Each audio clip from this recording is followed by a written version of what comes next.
21 নম্বর ক্লাসটা শুরু করতে যাচ্ছি আজকে। তো টাইপ 1 এর 10 নম্বর কোডে দিয়ে শুরু করতেছি। দেখো এখানে বলছে 1 মিটার লম্বা কার্ডবোর্ডের নলে 40 গ্রাম ভরের কয়েকটি ছোট সীসার গোলক নিয়ে নলটিকে উপর্যুপরি 100 বার উপর করলে গোলকটির তাপমাত্রা 8 ডিগ্রি সেন্টিগ্রেড বৃদ্ধি পায়। আচ্ছা, তাহলে বলছে কি 1 মিটার লম্বা একটা কার্ডবোর্ডের নল নিতে হবে। তাহলে আমাদের 1 মিটার মানে 100 সেন্টিমিটার, মানে আমাদের সেন্টিমিটার দিয়ে নিতে হবে এমন কিন্তু কোনো কথা না, যে কোনো একটা তো করলে হবে। ভরের মানগুলো গ্রামে দেওয়া তো সেই জন্য আমি আর কি নিলাম। তো বলছি কি 1 মিটার লম্বা একটা নল নিতে হবে, নিলাম। তারপর বলছে এখানে কি করতে হবে, কার্ডবোর্ডের নলে 40 গ্রাম ভরের কয়েকটা ছোট সীসার গোলক রাখতে হবে। আমি রাখলাম কয়েকটা ছোট সীসার গোলক। তারপর করতে হবে কি সীসার গোলক নিয়ে নলটিকে উপর্যুপরি 100 বার উপর করলে, মানে এই নলটা এরকম আছে, আমি এখন এটাকে উল্টায় দেবো। এটাকে তুমি যদি এরকম উল্টায় দাও,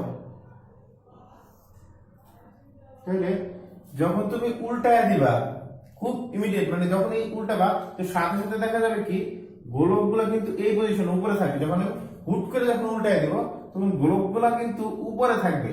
পরে কি হবে, পৃথিবীর অভিকর্ষীয় টানের ফলে সে কি করবে, এইখান থেকে নিচে চলে আসবে। তাহলে গোলকটা ছিল এখানে, সে আসবে কোথায়, এইখানে।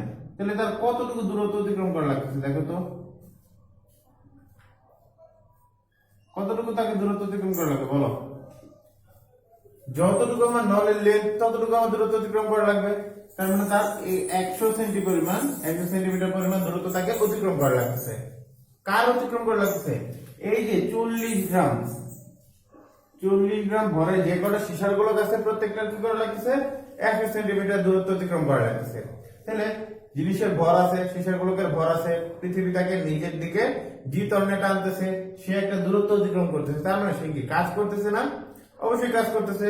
এবং এরকম করে উপর কয়বার আমার করতে হবে, 100 বার। মানে এই সীসার নল, এই সি আছে কার্ডবোর্ডের নল, এটার মধ্যে আমি সীসার গোলক রাখছি, পরে এটা উল্টাই দিলাম, ইমিডিয়েট এখান থেকে নিচে বললো, আবার উল্টাই দিলাম, এখান থেকে নিচে বললো, আবার উল্টাই দিলাম, এখান থেকে নিচে বললো, এরকম করতে উল্টে দেবে কয়েকবার, কয়বার আমাদের উল্টে দেবে, 100 বার। তার মানে 100 বার উল্টালে কতবার কাজ হবে, 100 বার কাজ হবে। তাহলে প্রশ্ন বলছে 100 বার উপর করলে গোলকটির তাপমাত্রা 8 ডিগ্রি সেন্টিগ্রেড বৃদ্ধি পায়। তার মানে এখানে যে কটা গোলক আছে আমি যদি 100 বার এরকম উল্টা পাল্টা করি তাহলে কি হবে, প্রত্যেকটা সীসার গোলকের তাপমাত্রা 8 ডিগ্রি সেন্টিগ্রেড করে বাইরে যাবে। 8 ডিগ্রি সেন্টিগ্রেড কেন বাড়বে, কারণ যে আমি 100 বার কাজ করলাম, 100 বার কাজটা কি হয়েছে, তাপে রূপান্তরিত হয়েছে। সেই তাপ কি করছে, এই সীসার গোলকের গুলিগুলোর তাপমাত্রা কি করছে, 8 ডিগ্রি সেন্টিগ্রেড বাড়ায় দিচ্ছে। তারপর বলছে কৃতকাজ শুধু তাপ উৎপাদনে এবং সীসার তাপমাত্রা বৃদ্ধিতে ব্যয় হয়েছে ধরে তাপের যান্ত্রিক সমতা নির্ণয় করতে হবে। আমরা যে মান আগে মুখস্থ বসে দাম এবং যে মান আমাদের বের করে দেখাইতে হবে। আচ্ছা, কোনো সমস্যা নাই। আমরা জানি ডাব্লিউ ইকুয়াল টু কি জানি, জে এইচ, তাই না?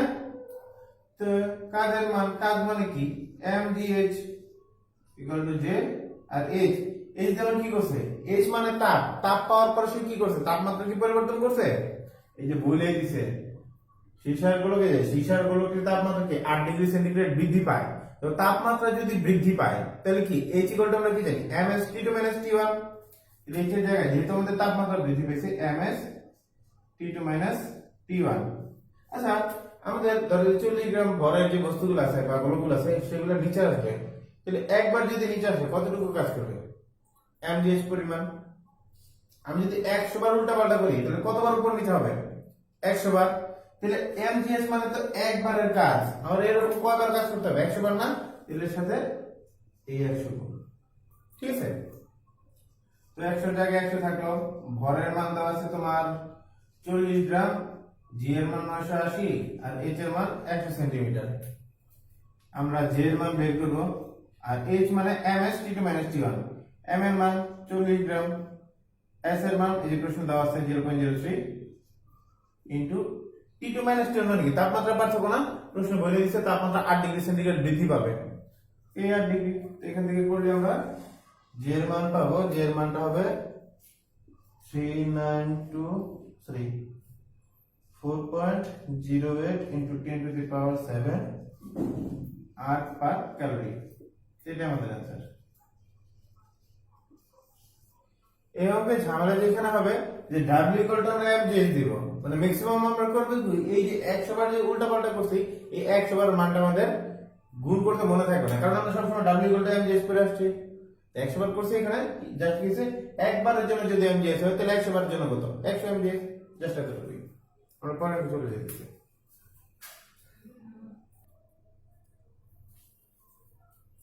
11 নম্বর অঙ্কটা দেখো এখানে বলছে এক খণ্ড বরফ উপর হতে ভূমিতে পতিত হলো তাহলে আমাদের বরফ বলছে উপর হতে এটা আমাদের ভূমিতে পতিত হলো ভালো কথা ভূমিতে পতিত হলো এখন বলছে এতে পতন শক্তির 50% তাপে রূপান্তরিত হওয়ায় বরফ খণ্ডটির 1/4 গলে গেল ঠিক আছে আচ্ছা এই কথাটা একটু বুঝি এতে পতন শক্তির 50% তাপে রূপান্তরিত হলো আচ্ছা পতন শক্তি মানে কি শক্তি মানে আমরা কি জানি শক্তি মানে কি কাজ না কাজের শক্তির পরিবর্তন মানে কি কাজ তাহলে এখানে কি বলছে পতন শক্তি যেমন উপর থেকে নিচে পড়তেছে তার মানে কি সে কাজ করতেছে না তাহলে পতন শক্তি মানে কি কাজ পতন শক্তির কত পার্সেন্ট তাপে রূপান্তরিত হবে পতন শক্তির 50% তাপে রূপান্তরিত হবে তাইলে আমরা জানি W = Gh এই W মানে পতন শক্তি পরিবর্তন বা পতন শক্তি তাহলে W = mgh বা W = কি mgh1 - m2 h2 অথবা W = কি হবে half m v1² - half m v2², তাই না? তাহলে এই W মানে কি আমার পতন শক্তি বা শক্তির পরিবর্তন। এই শক্তির বলছে কি কত পার্সেন্ট তাপের উপরে জমা হবে? এই শক্তিটার 50%, তার মানে 0.5। ঠিক আছে, যত পার্সেন্ট বলছে তত পার্সেন্ট আমি এটা এখানে গুণ করে দিচ্ছি, কারণ এই যে টোটাল কাজটা তো তাপে রূপান্তরিত হয় নাই, টোটাল কাজটার 50% তাপে রূপান্তরিত হয়েছে। ঠিক আছে, তাহলে আমাদের যদি শর্টকাটে যদি মনে রাখতে চাও, যত প্রকারের পার্সেন্টেজ দেয়া থাকুক না কেন, পার্সেন্টেজ সবগুলো আসবে কাজের ক্ষেত্রে, তাপের সাথে কোনোদিনও কোনো পার্সেন্টেজ হবে না, কারণ তাপটা ডিপেন্ড করে কার উপরে? কাজের উপরে। কাজ যতটুকু হবে সেই অনুযায়ী তাপ হবে। ঠিক আছে, তা আমরা তো এটা তো শর্টকাট, যে যত প্রকারের পার্সেন্টেজ দেওয়া থাকবে সেটা আমরা কাজের সাথে গুণ করে দেবো, এটা শর্টকাট। আর আমরা যদি বোঝার জন্য বলি, ইনি কি বলছে, পতন শক্তির 50% তাপে রূপান্তরিত হয়। কে তাপে রূপান্তরিত হয়? তাপ কি কোনোদিন তাপে রূপান্তরিত হবে? হবে না। তাহলে রূপান্তরিত কে হবে? কাজ তাপে রূপান্তরিত হবে। তাহলে কাজ যেহেতু রূপান্তরিত হচ্ছে, কত পার্সেন্ট কাজ রূপান্তরিত হবে? 50%। তার মানে এই যে 50 কাজ, তার 50% রূপান্তরিত হবে তাপে। এই কারণে ডাব্লিউ এর আগে 50%। 50% মানে কি 0.5 না? সেটাই বসাইছি। বলছে বরফ কি হবে? যতটুকু ছিল তার 1/4 গলবে। তাহলে এটার মান যদি আমাদের m হয়, m বরের বরফ হয়, 0 ডিগ্রি তাপমাত্রার বরফটা যখন 0 ডিগ্রি তাপমাত্রার পানি হবে, তাহলে কি হইতেছে এখানে h = ml হবে না? এই m এর মান কত হবে?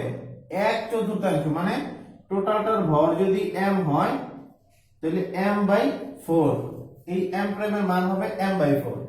ঠিক আছে, যতটুকু ছিল টোটাল ভর, টোটাল ভরের 4 ভাগের 1 ভাগ শুধু গলবে, বাকি 3 ভাগ কিন্তু অগলিত থাকবে।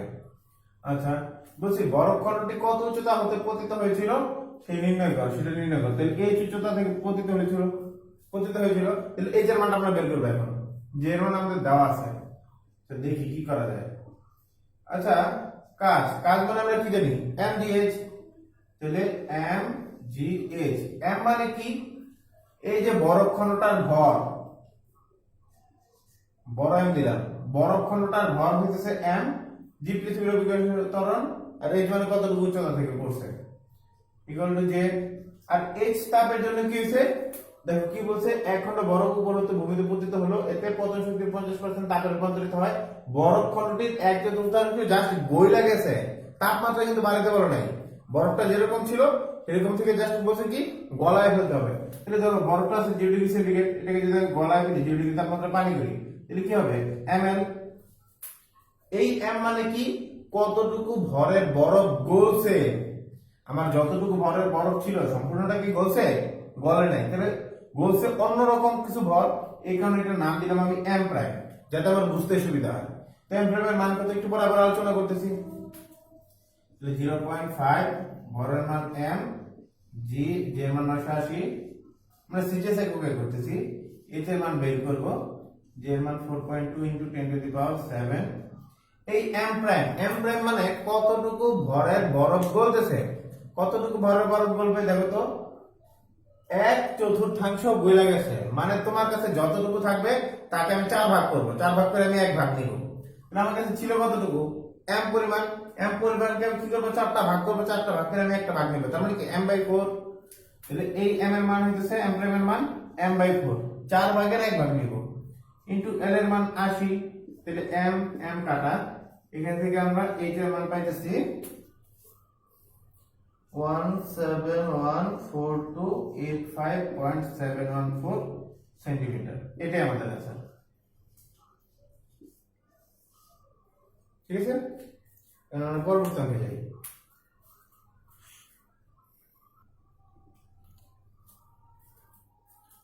নম্বর অঙ্কটা দেখো, এখানে বলছে 200 গ্রাম ভরে একটি বরফখণ্ড 20 মিটার পার সেকেন্ড গতিতে এসে ভূমিতে আঘাত করলো। উৎপন্ন তাপে 1/5 অংশ মাটিতে চলে গেল এবং বাকি তাপ বরফের মধ্যে থেকে গেল। কতটা বরফ গলবে? আচ্ছা, বরফটা গলবে কার জন্য? তাপের জন্য না। যতটুকু তাপ তুমি বরফকে দিছো, কতটুকু তাপ দিছো? যতটুকু তাপ তুমি ভূমিতে কি করছো, জোরে একটা বরফের খন্ড ছুঁড়ে ফেলছো। কত মিটার পার সেকেন্ড বেগে? 20 মিটার পার সেকেন্ড বেগে তুমি নিচের দিকে ছুঁড়ে ফেলছো। তার মানে কি তুমি কি করছো, একটা বেগে জিনিসটাকে মারছো। এটা ভূমিতে যখন আঘাত করছে বেগটা শূন্য হয়ে গেছে, তার মানে এখানে কি হয়েছে, বেগের পরিবর্তন হয়েছে। বস্তুটার ভর ছিল, বস্তুটাকে তুমি কি করছো, বেগের পরিবর্তন করছো। তার মানে তুমি এখানে শক্তির পরিবর্তন করছো। কোন শক্তির পরিবর্তন করছো? গতি শক্তির পরিবর্তন করছো। তো শক্তির পরিবর্তন করলে সেখানে কি হয়, কাজ তৈরি হয়। এটা আমাদের এখানে কাজ করছি, সেই কাজটা কি হচ্ছে, কাজটা তাপে রূপান্তরিত হয়েছে। বলছে যতটুকু তাপে রূপান্তরিত হবে, এই যে তুমি যে কাজ করলা, কাজটা কি হবে, তাপে রূপান্তরিত হবে। তো যতটুকু তাপ উৎপন্ন হবে তার কি হবে, তার মধ্যে 5/1 অংশ মাটিতে চলে যাবে। যতটুকু তাপ উৎপন্ন হয়েছে তাকে তুমি 5টা ভাগ করবা। ধরো যে তোমার 5 ক্যালোরি তাপ উৎপন্ন হয়েছে, 5 ক্যালোরিকে আমি 5টা ভাগ করলাম, তার মানে প্রত্যেকটা ভাগের মান কত, 1। 5টা ভাগের মধ্যে একটা ভাগ কোথায় চলে যাবে, মাটিতে চলে যাবে। তার মানে 1 ক্যালোরি তাপ তোমার নিচে চলে আসছে। তাহলে বাকি আছে তোমার কাছে কয় ক্যালোরি তাপ, 4 ক্যালোরি তাপ।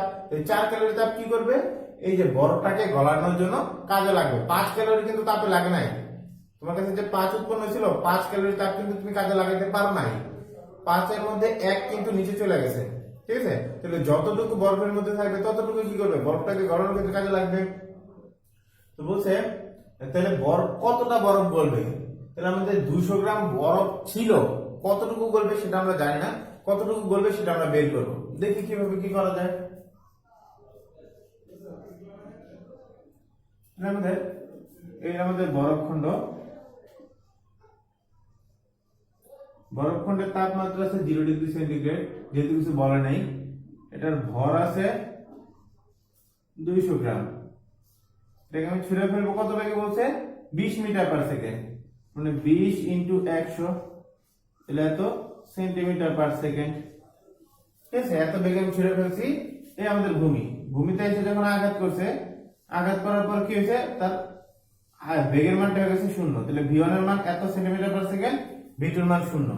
আচ্ছা, তারপর বলছে এই যে আমি বেগের পরিবর্তন করলাম, তার মানে আমি শক্তির পরিবর্তন করলাম। শক্তির পরিবর্তনের ফলে কি হবে, কাজ তৈরি হবে। কাজের ফলে কি হবে, কাজটা তাপে রূপান্তরিত হবে। তাহলে দেখে যে আমাদের কাজ বলছে কি, আমাদের যতটুকু তাপ উৎপন্ন হবে তার 5/1 মাটিতে চলে যাবে। আচ্ছা, কতটুকু মাটিতে গেছে সেটা পরে হিসাব, আগে দেখি কতটুকু তাপ উৎপন্ন হয় সেটা আগে দেখি। তাহলে আমরা জানি W = J, জানি এটা, তাই না? তো W মানে কি, half m v1 square minus v2 square equal to J into h পরিমাণ তাপ দ্বারা কি করতে হবে, বরফটাকে গলাইতে হবে। আচ্ছা, পরে গলাইতেছি, আগে আমরা কি করি, h এর মানটা বের করি। তো যেহেতু, আচ্ছা থাকুক, এটা J ইনটু h, মানটা বসাই আগে।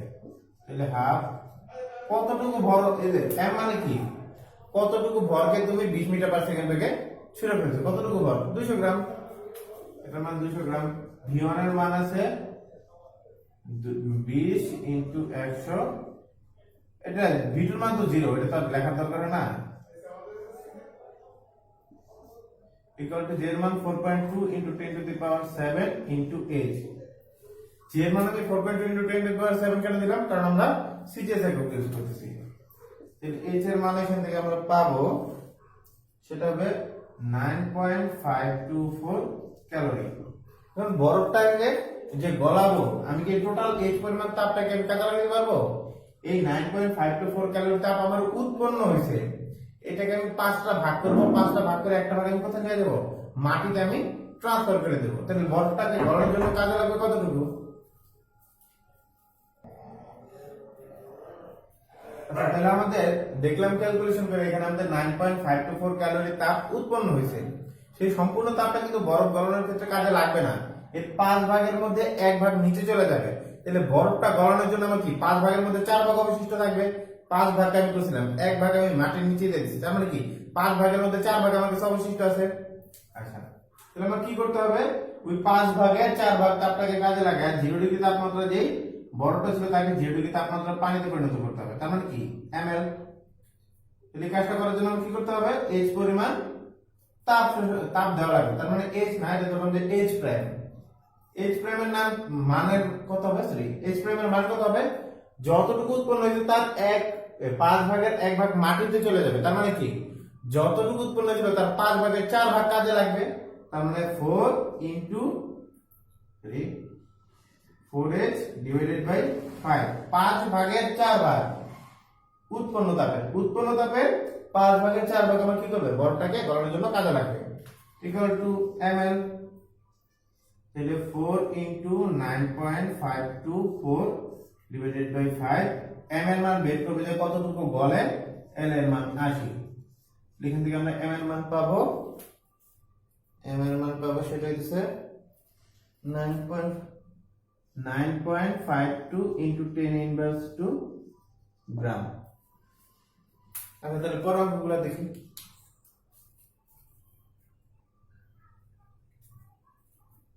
অঙ্কটি একটু দেখি। এখানে বলছে m ভরের একটি সীসার গুলি একটি গাছের দিকে ছোড়া হলো, গাছে ঢোকার অপর পাশে বের হওয়ার সময় গুলিটির বেগ যথাক্রমে 500 মিটার পার সেকেন্ড ও 300 মিটার পার সেকেন্ড। আমাদের একটা গাছ, ঠিক আছে, এই গাছে যখন গুলিটা ছুটছি ঢোকার আগে বেগ ছিল 500 মিটার পার সেকেন্ড, যখন এখান থেকে বের হয়ে গেছে তখন বেগ হয়েছে 300 মিটার পার সেকেন্ড, ঠিক আছে। গুলিটা গাছে ঢোকার আগে বেগ ছিল 500 মিটার পার সেকেন্ড, গাছ থেকে যখন বের হয়ে গেছে তখন বেগ হয়েছে 300 মিটার পার সেকেন্ড। তাইলে কি হয়েছে? 200 মিটার পার সেকেন্ড শক্তিটা আমার বেগটা কমে গেছে। কোথায় কমছে? এই যে মাঝখানে গাছটাকে ভেদ করতে যায় কি হয়েছে, তার 200 মিটার পার সেকেন্ড কমছে। এবার বলছে হারানো শক্তির 50% তাপ রূপে জমা হয়েছে। হারানো শক্তি মানে কি? এই দেখো তোমার বেগ যেহেতু কমছে, বস্তুটা ভর আছে, বেগ কমছে, তো বেগ যদি কমে তাহলে কি হয়েছে? তার মানে শক্তি কমছে। কোন শক্তি কমছে? গতিশক্তি। যে শক্তির পরিবর্তনকে আমরা কি বলি? কাজ, তাই না? এখন বলছে যে কাজ হচ্ছে কাজের 50% তাপ রূপে জমা হয়েছে। তাহলে আমরা জানি W equal to JH, তাই না? বলছে 50%, এই ডাব্লিউটার টোটালটা কিন্তু কাজ করবে না, ডাব্লিউটার 50% কাজ করবে, তাহলে 0.5। 50% তাপ রূপে জমা হয়েছে ধরে গুলির তাপমাত্রা বৃদ্ধি নির্ণয় করো। আচ্ছা, প্রশ্ন যেহেতু আমাদের বলে দিচ্ছে তাপমাত্রা বৃদ্ধি হবে, তাপমাত্রা বৃদ্ধি হলে এইচ এর সমান কি হয়? যদি তাপমাত্রা বাড়ে বা পরিবর্তন হয় তাহলে এই সমান আমরা জানি mst2 t1, এই t2 t1 এর মান কত হবে সেটা আমাদের বের করতে বলছে। আর আমাদের কিছু মান দেওয়া আছে, সীসার আপেক্ষিক তাপ দেওয়া আছে। আচ্ছা, তাহলে এখানে 0.5 থাকলো। w কাজ, যেহেতু আমাদের বেগের পরিবর্তন হয়েছে তার মানে half m v1 square minus v2 square, তারপর থাকলো j, আর h মানে ms t2 t1, ঠিক আছে। আচ্ছা, এখন কথা হইতেছে একটু খেয়াল করো, এখানে হাফ m v স্কয়ার বেগের মানটা কোন একক আছে বলো তো? Metre per second. এখন যদি এই m মানে কি সীসার গুলির ভর, এই m মানে কি সীসার গুলির ভর, এখন দুইটাকে আমি কেটে দিতে পারবো? দেখো তো এটার একক হবে কি? Joule. Half m v square মানে v স্কয়ার, যদি এই m এর একক কেজি হয়, কারণ যেহেতু v এর মান মিটার পার সেকেন্ড আছে তার মানে m এর মান কেজি হওয়া ছাড়া কোনো উপায় নেই, তাহলে এটার একক হবে জুল।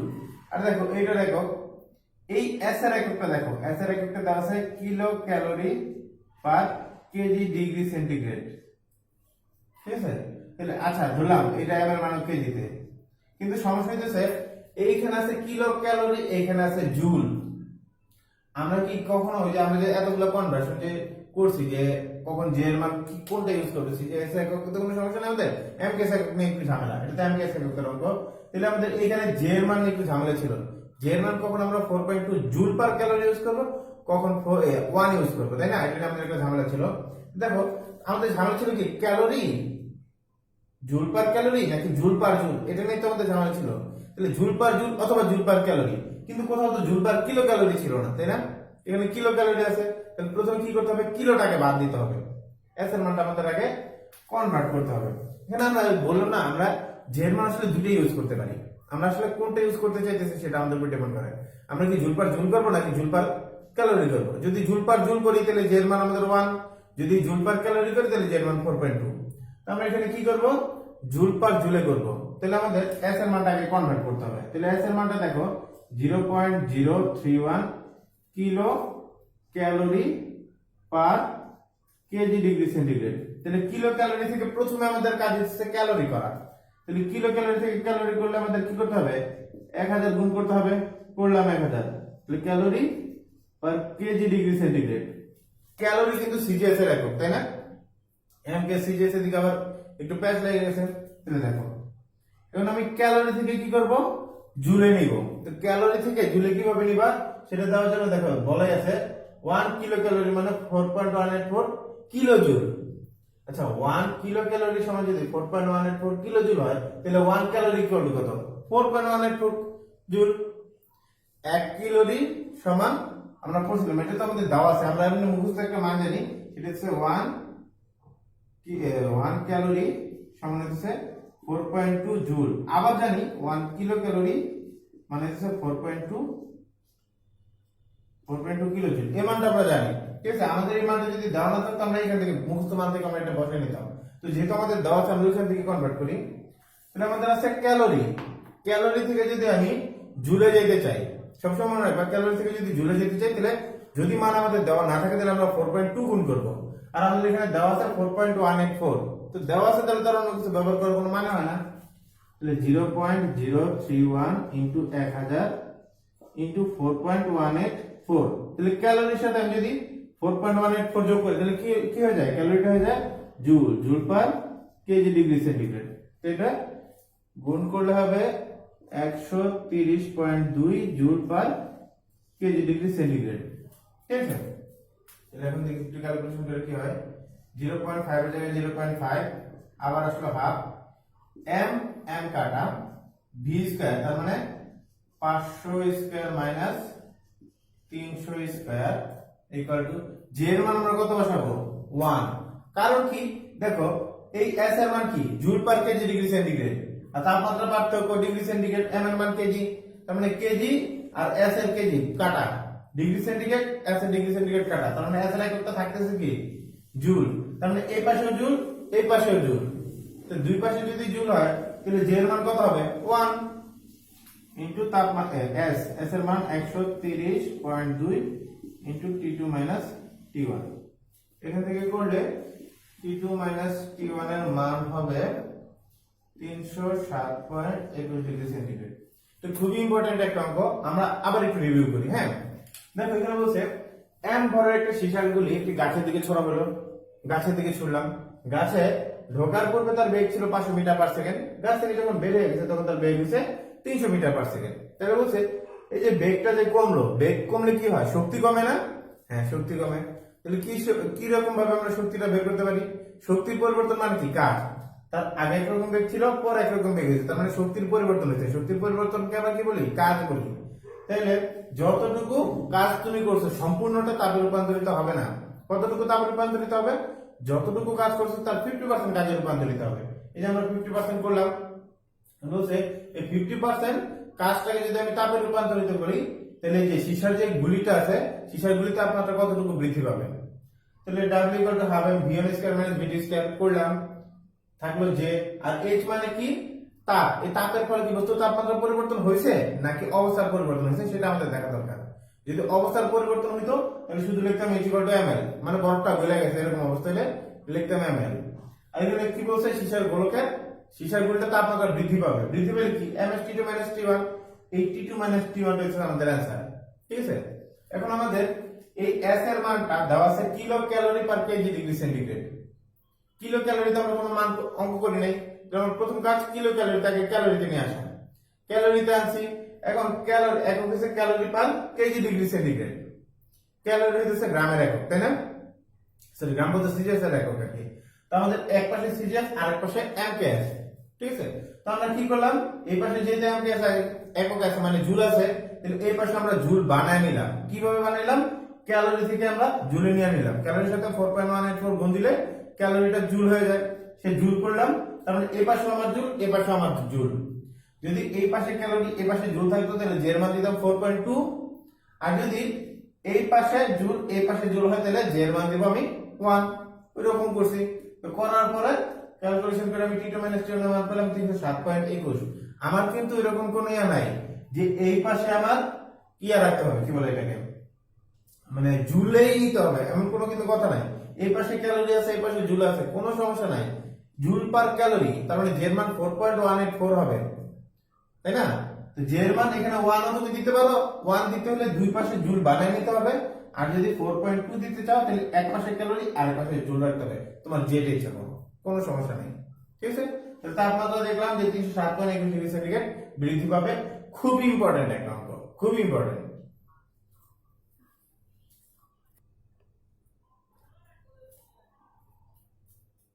এখানে বলছে 100 গ্রাম ভরের একটি লোহার পাত নিতে হবে। এই লোহার পাতকে 1 কেজি ভরের একটা হাতুড়ি দিয়ে 100 মিটার পার সেকেন্ড বেগে আঘাত করতে হবে। আমি একটা পাত নিলাম, লোহার পাত নিলাম, লোহার পাতের ভর বলছে 100 গ্রাম, এমএম দেওয়া আছে 100 গ্রাম। কি করতে হবে, একটা হাতুড়ি দিয়া এখানে 100 মিটার পার সেকেন্ড বেগে আঘাত করতে হবে। তাহলে আমি নিলাম একটা হাতুড়ি, হাতুড়ি দিয়ে এখানে আঘাত করতে হবে কত বেগে, আঘাত করতে হবে 100 মিটার পার সেকেন্ড বেগে আঘাত করতে হবে, ঠিক আছে? এই হাতুড়িটার ভর দেওয়া আছে 1 কেজি মানে 1000 গ্রাম। বুঝছে, উৎপন্ন তাপের 50% লোহার পাতে সঞ্চিত হলে পাতটির তাপমাত্রা কত বৃদ্ধি পাবে? আচ্ছা, আমরা জানি কাজ সমানুপাতিক তাপ, তাই না? আমরা যদি একটু লিখি W সমান সমান JH। আচ্ছা, এখানে কাজটা কি করতেছে বলো তো? তুমি কোনটা দিয়ে বাড়ি মারতেছো? হাতুড়ি দিয়ে বাড়ি মারতেছো, তাহলে তুমি নড়াইতেছো কাকে? হাতুড়ি। তাহলে কাজ করতেছে কে? কাজ করতেছে হাতুড়ি। তুমি কি পাতটাকে কি নাড়াইতেছো? পাত কিন্তু নাড়াইতেছো না, নাড়াইতেছো কাকে? হাতুড়ি। তার মানে তুমি কাজ করতেছো হাতুড়ি দিয়া, কাজ হইতেছে হাতুড়ি। তো যতটুকু কাজ হাতুড়ি করবে তার কি হবে, তার 50% তাপ রূপে জমা হবে। কার মধ্যে? এই পাতের মধ্যে। কাজ করবা হাতুড়ি দিয়া, হাতুড়িতে যতটুকু কাজ করবা তার 50% কাজ কি হবে, এই পাতের মধ্যে তাপ রূপে জমা হবে, ঠিক আছে? তাহলে বলছি, তাহলে এই পাতের মধ্যে কতটুকু তাপমাত্রা বৃদ্ধি পাবে, সেই তাপমাত্রা বৃদ্ধির মানটা আমাদের বের করতে হবে। তাহলে এই যে কাজ, কাজ কাজ কি হবে, হাফ এম ভি স্কয়ার, এটা V1 ধরো, half M V1 square minus V2 square equal to J into MS T2 minus T1। Answer কি লিখে বললেন ভাই, কিছু তো বুঝলাম না, তাই না? এই W মানে আমার কাজ করতে হবে। তাহলে এখানে দেখো, আমি 100 মিটার পার সেকেন্ড বেগে মনে করে এখানে নিয়ে আসতেছি, নিয়ে এসে যখন এটা আঘাত করবো, আঘাত করার পর কি আবার ইয়েটা কি বলে, হাতুড়ি স্থির হয়ে যাবে না? তার মানে V1 100 মিটার পার সেকেন্ড বেগে আমি নিয়ে এসে আঘাত করতেছি, যখন আঘাত করতেছি আঘাতের পরে বেগটা শূন্য হয়ে যেতেছে। তার মানে V1 এর মান এখানে আছে 100 মিটার পার সেকেন্ড, V2 এর মান কত, 0। তাহলে এই টোটালটা half M V1 square minus V2 square মানে কতটুকু আমি কাজ করছি, সম্পূর্ণ যে কাজ যতটুকু করছি সম্পূর্ণটা কি তাপে রূপান্তরিত হবে? হবে না। কতটুকু রূপান্তরিত হবে? এই সম্পূর্ণটা কাজের 50% রূপান্তরিত হবে। তাহলে আবার 50% মানে 0.5, তার মানে 0.5 ইনটু 0.5। আচ্ছা, মান বসাই, তাহলে 0.5 ইনটু হাফ এম। এই এম মানে কি, কি করতেছো, যাকে তুমি ভি বেগে 100 মিটার পার সেকেন্ড বেগে সরাইতেছো তার ভর। তুমি সরাইতেছো কাকে? হাতুড়িকে। তুমি কাজ করতেছো কাকে না? হাতুড়ি। তাহলে হাতুড়ির ভর হবে, তা হাতুড়ির ভর কত, 1000 গ্রাম। তাহলে এই হলো আমাদের 1000 গ্রাম। আর V1 স্কয়ার মানে 100 মিটার, তাহলে এর সাথে ইনটু 100, তাহলে 100 মিটার জায়গায় সেন্টিমিটার হলো। তাহলে half M V square minus 0, তাহলে হাফ যেটা হলো 50% এর 0.5, হলো হাফ এম ভি স্কোয়ার, ভিটার মান তো শূন্য, ইকুয়াল টু জে, জে এর মান দেখো দেওয়া আছে 4.2 ইন্টু 10⁻⁷ ইন্টু, এখন এইচ, এইচ মানে দেখো যে তাপ, তুমি কাজ করছো হাতুড়ি দিয়া, হাতুড়ি দিয়ে কি তাপ উৎপন্ন হয়েছে? হয় নাই। তাপ উৎপন্ন হয়েছে কোথায়? পাতে উৎপন্ন হয়েছে। তাহলে যার তাপমাত্রা বৃদ্ধি পাবে তারই তো আমি ভর নির্ণয় ভর বসাবো, তাই না? তখন তাপমাত্রা বৃদ্ধি পাইছে পাতের, আমি কি হাতুড়ির ভর বসালে হবে? হবে না। তাহলে কার ভর বসাইতে হবে? যার তাপমাত্রা বাড়বে তার আমি ভর বসাবো। তাপমাত্রা বাড়ছে পাতের, তাহলে পাতের ভর আছে 100 গ্রাম, তার মানে এম এর গ্রাম, সরি এম এর ভর 100 গ্রাম। এস, এস এর মান দেওয়া আছে 0.105 ইন্টু T2 মাইনাস T1, তো ক্যালকুলেশন করলে T2 মাইনাস T1 এর মান পাবা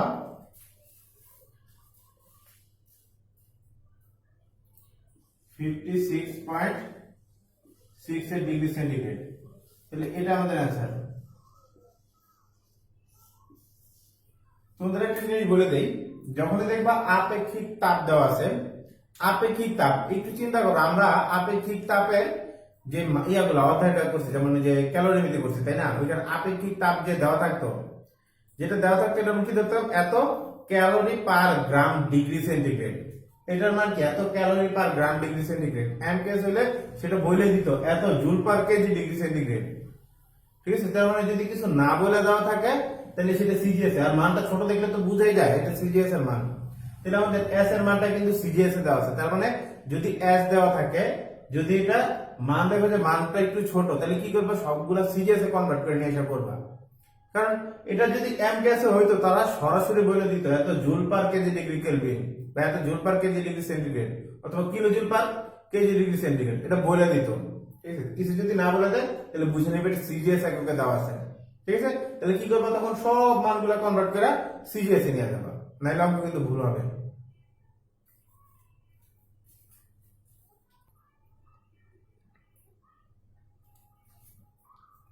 সতেরো নম্বর অঙ্কটা বলছে 2 থান তাপ সৃষ্টি করতে কি পরিমাণ কাজ সম্পন্ন করতে হয়, যে এর মান দেওয়া আছে 4.2 জুল পার ক্যালোরি। তাহলে 2 থান তাপ, তার মানে আমাদের এইচ এর মান দেওয়া আছে, এইচ এর মান দেওয়া আছে 2 থান। তো থার্মে তো আমরা কোনো অঙ্ক করি না, তাহলে এইচ এর মান 1 হলে হবে ক্যালোরি আর না হলে হবে জুল। তো জে এর মান দেখো তো, ডাব্লিউ ইকুয়াল টু কি? জে এইচ না? তাহলে জে ইকুয়াল টু কি? W divided by H. তাহলে জে এর মান দেখো, জে এর একক কি আছে? জুল পার ক্যালোরি, তার মানে ডাব্লিউ এর একক হতে হবে জুল আর এইচ এর একক হতে হবে ক্যালোরি। ডাব্লিউ মানে তো জুল, এইচ এর মানে হতে হবে ক্যালোরি। তাহলে এইচ এর মানটা দেখো তারা কি দিছে? থান। তাহলে থান থেকে কনভার্ট করে আমরা ক্যালোরিতে নিয়ে আসতে হবে না? নাহলে তো হবে না। তাহলে আমরা কি করব? থান থেকে ক্যালোরিতে আনবো। কিভাবে আনা যায়? আমরা জানি এক থার্ম, আমি লিখে দিয়েছিলাম, এক থার্ম মানে 1 × 10⁵ ব্রিটিশ থার্মাল ইউনিট। তাহলে 2 থার্ম মানে কি? 2 × 10⁵ ব্রিটিশ থার্মাল ইউনিট। এখন আমাদের ব্রিটিশ থার্মাল ইউনিটে নিলে তো হবে না, আমাদের দরকার ক্যালোরিতে। তাহলে ক্যালোরিতে কিভাবে নেই? আমরা জানি 1 ব্রিটিশ থার্মাল মানে 252 ক্যালোরি, তার মানে এত ব্রিটিশ থার্মাল ইউনিট কত? তাহলে 2 × 10⁵ ইন্টু 252, তাহলে টোটাল যা হবে সেটা হবে এত ক্যালোরি। দেখি কত হয় ক্যালকুলেশন করলে।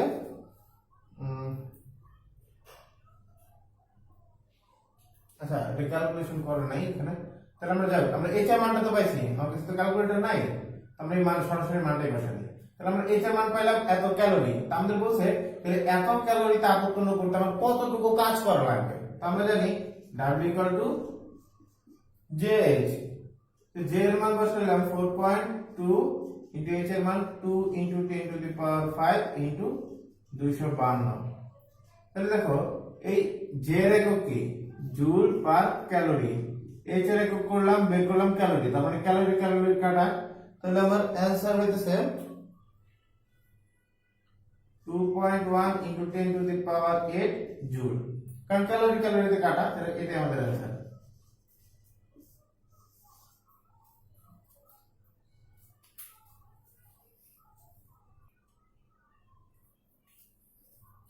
একটু নম্বর করে দেখো, এখানে বলছে 0 ডিগ্রি উষ্ণতার 1 গ্রাম পানিকে বাষ্পে পরিণত করতে বায়ুমণ্ডলীয় চাপের বিরুদ্ধে কতটুকু কাজ সম্পন্ন করতে হবে, ফলাফল ক্যালোরিতে প্রকাশ করো। আচ্ছা, ফলাফল আমরা ক্যালোরিতে প্রকাশ করবো, সমস্যা নাই। তো ক্যালোরিতে কার মান হয়? ক্যালোরি মানে কার একক, তাপের একক না। তাহলে এখানে অ্যান্সারটা কার চাইছে? এইচ এর মান চাইছে। আচ্ছা, এইচ এর মান বের করবো, কোনো সমস্যা নাই।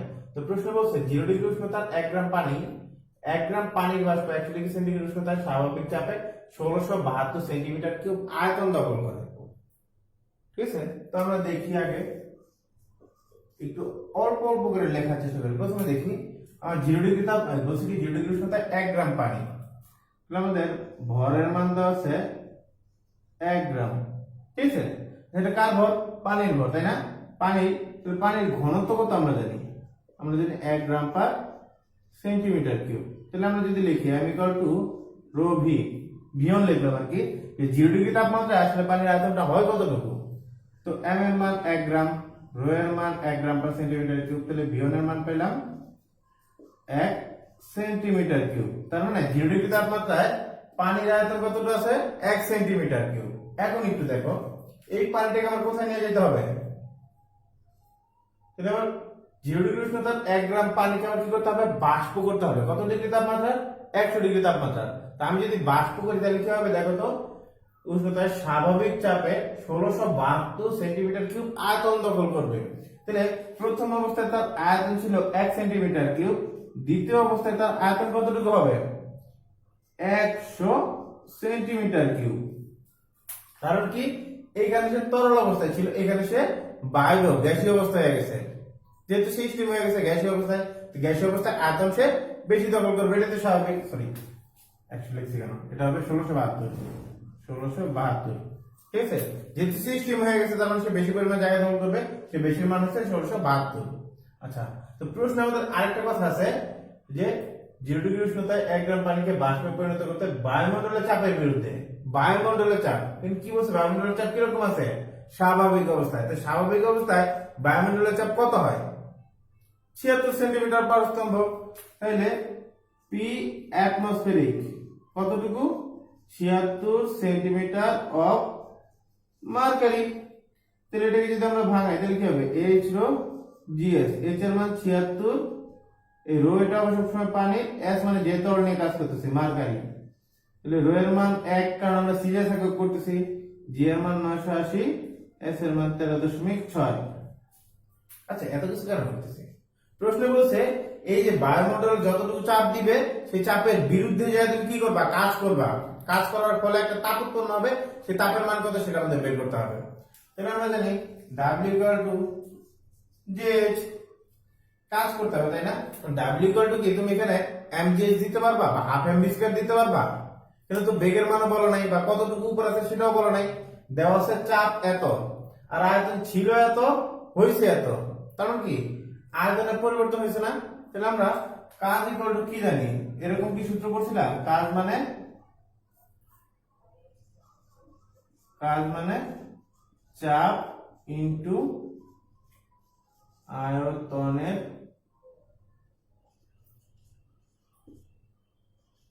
পার্থক্য। এই সূত্র পড়ছিলাম, যদি না পড়ে থাকো এটা এখন মুখস্থ করে রাখো।